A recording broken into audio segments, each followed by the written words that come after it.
I thought the scariest part would be getting caught trespassing. Until I realized the island wasn't trying to scare us. It was trying to keep us quiet. Because on that beach, the wind didn't sound like wind. It sounded like something breathing, slowly, right behind our tents. Welcome back to Scary Loop. If you're listening at night, keep one light on, just enough to see what's near you. There are islands off the US coastline that people visit for sunsets, bonfires, and photos. And then there are islands locals won't even name out loud. They'll point, maybe. They'll say, out there, maybe. But they won't tell you how to get there. I didn't know about this one until September 7th, 2024. I remember the date because it was the last Saturday of summer, where the air still felt warm, but the ocean had started to turn cold in a way you could feel through your burns. I was in Massachusetts, near Martha's Vineyard, visiting my friend Evan. We'd known each other since college, two guys who always said we'd do one last trip before real life fully took over. Evan had a small center console boat, nothing fancy, just enough to get two people around the Sound safely if the weather stayed calm. He'd been boating these waters for years, and he had that annoying confidence locals get, like the ocean is a neighbor, not a threat. That weekend we drank cheap beer on his porch, watched the tide move in and out, and talked about nothing important. Until around 10 p.m, when he said casually, like he was talking about a restaurant, "Ever heard of Nomans Land?" I laughed. "That sounds like a video game map." Evan didn't smile. He stared out into the dark water, then said, "People don't camp there." "Because haunted?" I asked. He shook his head. "Because it's quiet in the wrong way." That should have been the end of it. But if you've ever been around someone who knows a secret, you know how it spreads. It sits in the room. It gets under your skin. And the more they try not to tell you, the more you want to know. Evan told me the basic facts first. Safe facts. Nomans Land Island is a small, uninhabited island south of Martha's Vineyard. It's part of a wildlife refuge. It's not a tourist spot. You can't book a campsite. You can't roll up and set a tent like it's a beach weekend. "Then why are we talking about it?" I asked. Evan took a sip, then lowered his voice, even though it was just us outside. "Because every few years, someone tries anyway, and they come back different." I almost asked, different how? But something in his tone made me wait. He said it like a fact, not a legend, like he'd seen it. I tried to keep it light. "Okay, so we don't go?" Evan didn't answer immediately.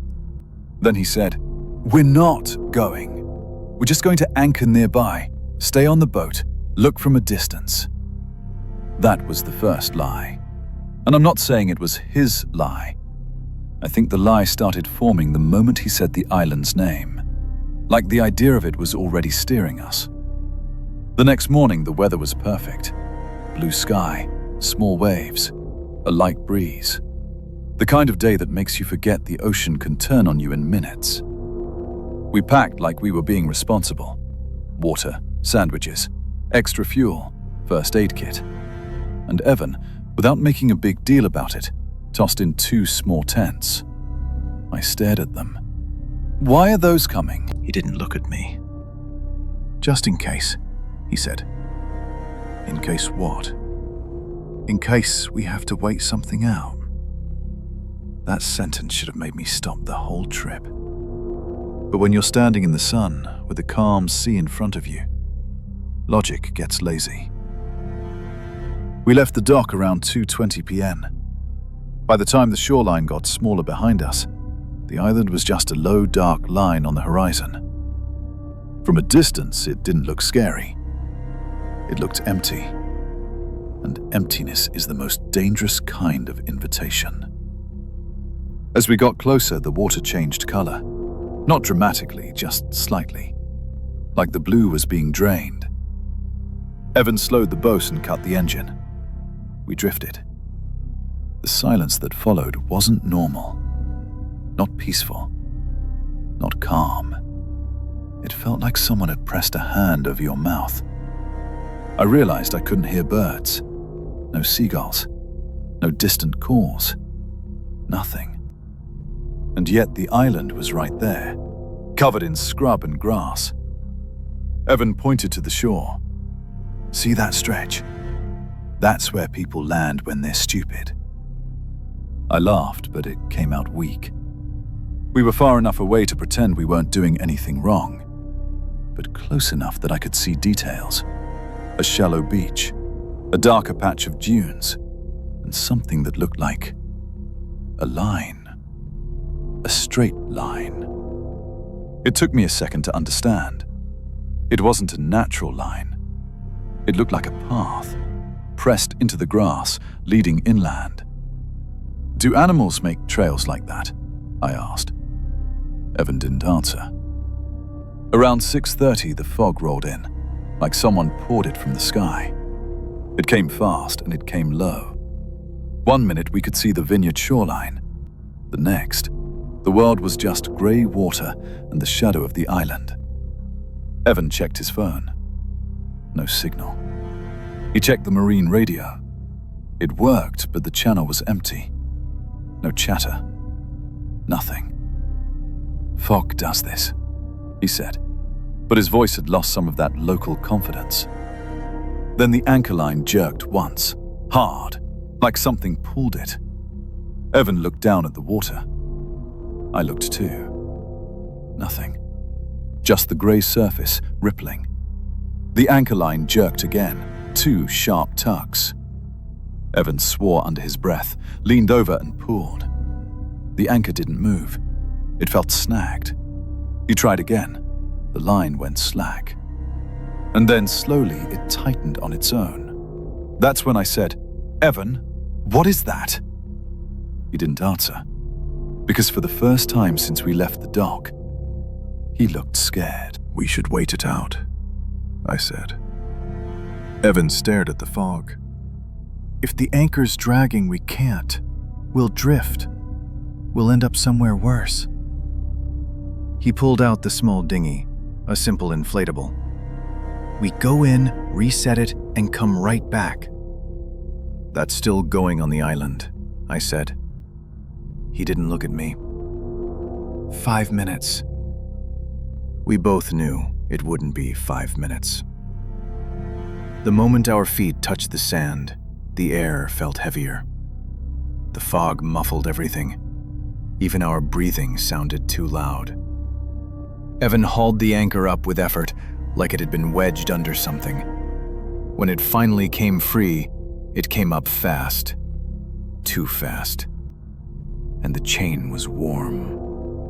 Warm like it had been sitting in the sun. But there hadn't been sun for an hour. Evan stared at it. "That's not normal." We should have left right then. Instead, we locals inland. That straight path I saw earlier? It was clearer now, like the grass had been pressed down recently. Not by deer, not by birds, by something that walked in a straight line. Evan said, "We reset the anchor, then go." I nodded, but my eyes kept drifting to the path, because it felt like the island wanted to be noticed. We were halfway back to the boat when I heard it. A long exhale. Not wind, not a wave. An exhale that seemed to come from the dunes behind us. I turned. Evan turned too. We stood in the sand, staring at fog and scrub. Then it happened again. Closer. A slow inhale. A slow exhale. Like something big was breathing through the island. Evan whispered, "Don't look too long."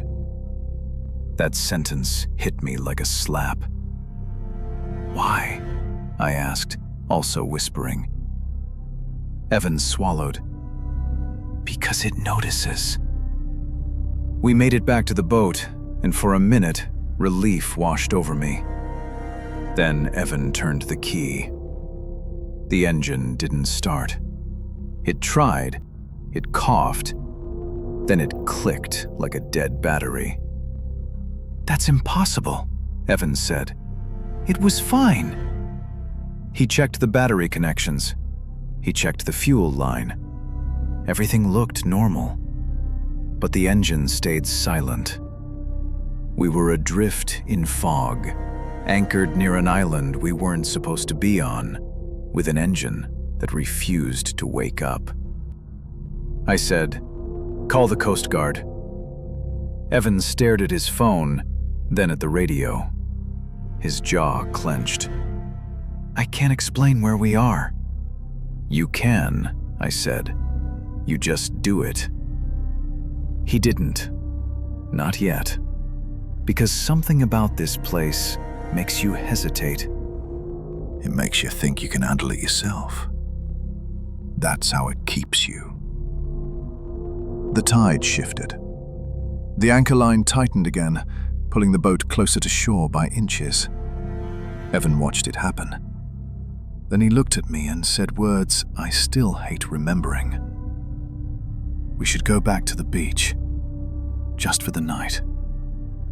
"No," I said immediately. "No way." Evan pointed into the fog. "Where are we going to drift if the anchor fails?"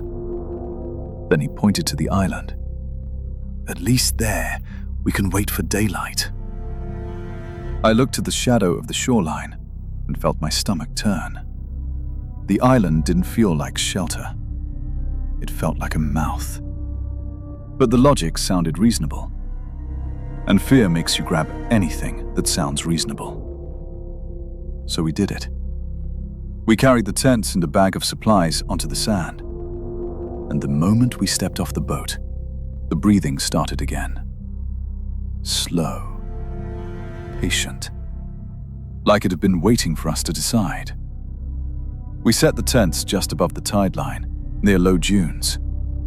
Evan tried to keep it normal, talking about how fog always messes with sound. I tried to believe him. Then I noticed something near our footprints. Other footprints. Barefoot. Long-toed. Pressed deep into the sand. They didn't look fresh, but they also didn't look old.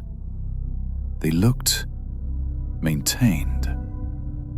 I said, "Evan, look." He stared, then quickly looked away. Don't focus on it." "Why are you acting like that?"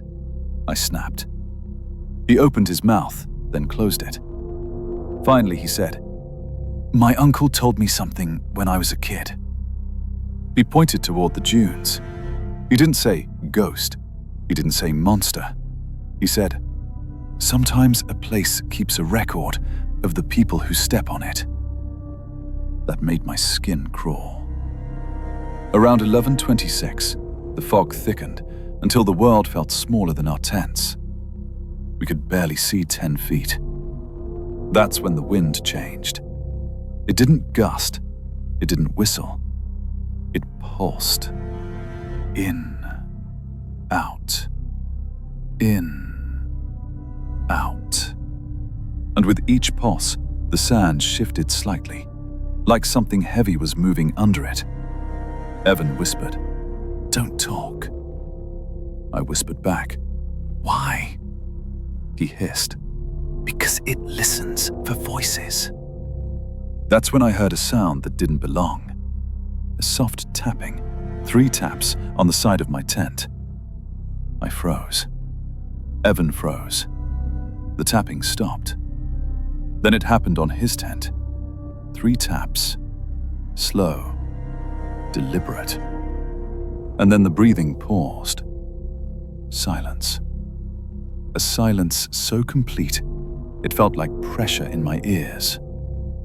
Then, from somewhere out in the fog, a voice spoke, quiet and calm. Not screaming, not threatening, just certain. Stay. I felt my whole body go cold. Evan's whisper shook. Do not answer. In that moment, the horror wasn't that something spoke. The horror was how normal it sounded. Like it had said that word to people before. Like it expected obedience. I wanted to run back to the boat, but the thought came into my mind, soft and smooth. Where else would you go? It wasn't my voice. It wasn't Evan's. But it sounded like my own thoughts. And that was the twist I didn't understand until later. The island doesn't chase you. It doesn't attack you. It convinces you there's no reason to leave. At 12:07 a.m., my phone lit up inside the tent. No service, no notifications, but the screen turned on anyway, and the Notes app opened itself. A new line appeared, typed letter by letter. I watched it happen. Don't make it loud. My throat tightened. Then Evan hissed from his tent. My phone! He stopped himself, because he realized the same thing I did. It was listening. The sand outside shifted again, slowly, like something was circling. Then my tent zipper moved, not fully, just a tug, a test. And from outside, that calm voice said again, stay quiet. We didn't plan the escape. We just hit a moment where fear finally overpowered whatever calm the island was pushing into us. Evan whispered, now. We unzipped our tents at the same time and stepped into fog that felt like wet cotton. We held hands for 1 second, just to not lose each other. Then we ran. And as we ran, the breathing sped up. Not angry, excited. We reached the shoreline and found the dinghy. Thank God it was still there. We shoved it into the water and climbed in. Evan grabbed the oars and pulled. I pulled too. The fog swallowed us. And behind us, the voice said softly, you can't camp here. That line didn't sound like a warning. It sounded like a rule, like something was correcting a mistake. We found the boat by feel, by luck, by the faint outline of the hull in the fog. Evan climbed aboard, tried the engine again. It started instantly, like it had been waiting for us to return. That's when Evan finally snapped.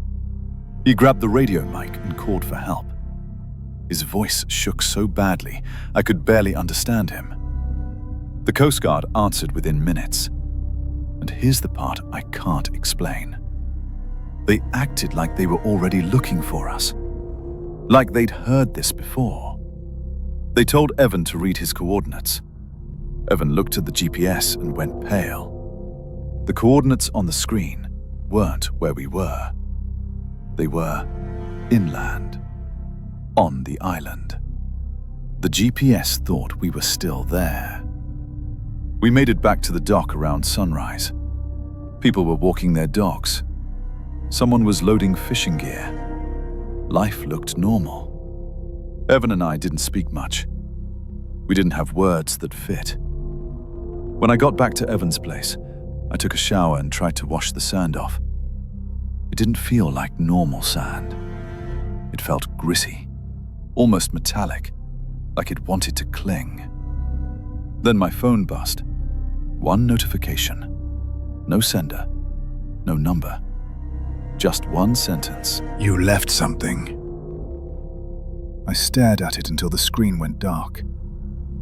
I checked my photos. There was a new one. A photo I didn't take.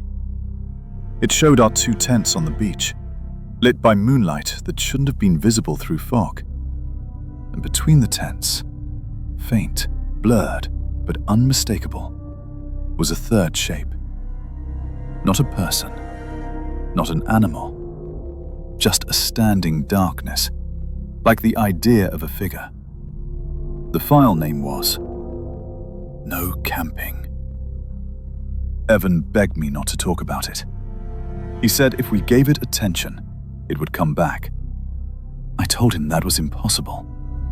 Then, 3 nights later, I found sand in my car, in the cup holder, in the seams of the seat. I hadn't been near the ocean.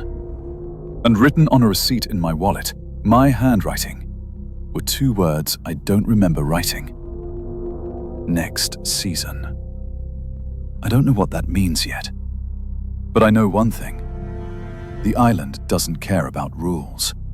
It cares about routines, and it remembers who tried to sleep on its shore. I wish I could tell you this is where it ends, but it isn't. If you've ever camped somewhere and woke up feeling like you were being watched, don't ignore it. And if you know an island people refuse to sleep on, tell me in the comments, because I have a feeling this isn't the only place that keeps records. Stay with me.